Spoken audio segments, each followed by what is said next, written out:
అండి. నేను మీ జోయసందని. ఈరోజు లంచ్ బాక్స్ రెసిపీ పుదీనా పులావ్ క్విక్‌గా ఎలా చేయాలో వీడియోలో చూసేద్దామా కొద్దిగా రండి. 1 కప్ వరకు పుదీనా, తర్వాత వచ్చేసి గ్రీన్ చిల్లీస్ అండి. మీ స్పైసీనెస్‌కి తగ్గట్టు మీ గ్రీన్ చిల్లీస్‌ని తీసుకోవచ్చు. వీటిలన్నిటిని మనము గ్రైండ్ చేసుకుందాము. గ్రైండ్ చేసుకునేటప్పుడు ఒక 2 ఐస్ క్యూబ్స్ గ్రైండ్ చేసుకుంటే మన కలర్ అనేది చేంజ్ అవ్వకుండా ఉంటుందండి. ఈ విధంగా గ్రైండ్ చేసి పెట్టుకోవాలండి. కుక్కర్‌లోకి పెట్టేసుకుందామండి. ఆయిల్ అనేది యాడ్ చేసేసుకున్నానండి. ఆయిల్‌తో పాటు కొద్దిగా ఘీ కూడా యాడ్ చేద్దామండి. ఆయిల్ అనేది హీట్ అయిందండి. మనం మసాలా దినుసులను వేసేసుకుందాము. 2 ఆనియన్స్ కూడా యాడ్ చేద్దాము. ఆనియన్స్ ఫ్రై అయ్యేటప్పుడే కొద్దిగా క్యాష్యూ నట్స్ కూడా యాడ్ చేసేద్దామండి మనము. మన ఆనియన్స్ అనేవి ఫ్రై అయిపోయాయండి. మనము ఒక చిన్న టమాటా వేసేసుకున్నాము. స్పూన్ వరకు మనం జింజర్ గార్లిక్ పేస్ట్ వేసుకున్నాము.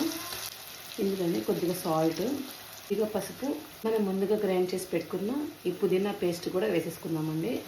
ఇది మంచిగా ఫ్రై చేసేసుకుందాం. మనం 2 స్పూన్స్ వరకు కర్డ్ అనేది వేసేసుకున్నామండి. ఇందులోనే కొద్దిగా ధనియా పౌడర్ కూడా యాడ్ చేసేద్దామండి. మిక్స్ చేసేసుకున్నాం. నేను 1 గ్లాస్ వరకు బాస్మతి రైస్ తీసుకున్నానండి. నేను ముందుగానే ఒక హాఫ్ అన్ అవర్ సోక్ చేసి పెట్టుకున్నాను. వీటిని కూడా ఈ మసాలా అనేది యాడ్ చేసేద్దాము, వాటర్ లేకుండా. ఈ రైస్ని మొత్తాన్ని ఈ పుదీనా పేస్ట్తో బాగా మనం 1 మినిట్ వరకు ఫ్రై చేసుకుంటే ఈ ఫ్లేవర్స్ అనేది బాగా తెలుస్తుందండి మనకి. రైస్ అనేది బాగా ఫ్రై అయిందండి. ఓకేనా. ఇప్పుడు నేను 1 గ్లాస్కి 1.5 గ్లాస్ వరకు వాటర్ వేసి తీసుకుంటున్నాను. మీరు సాల్ట్ చెక్ చేసుకోవాలంటే ఈ స్టేజ్లో స్టాప్ చేసుకోండి.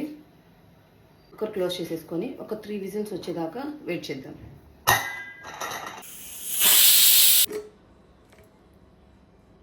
మన రైస్ అనేది బాగా కుక్ అయిందండి. ఈ పుదీనా రైస్ అనేది చాలా సింపుల్గా అయిపోతుందండి. మార్నింగ్ టైంలో మీరు బాక్స్కి చాలా ఈజీగా ప్రిపేర్ చేసేవచ్చు. తప్పకుండా ట్రై చేయండి. మన లంచ్ బాక్స్ అనేది రెడీ అయిపోయిందండి. ఇంకో లంచ్ బాక్స్ రెసిపీతో మేము ముందు ఉంటాను.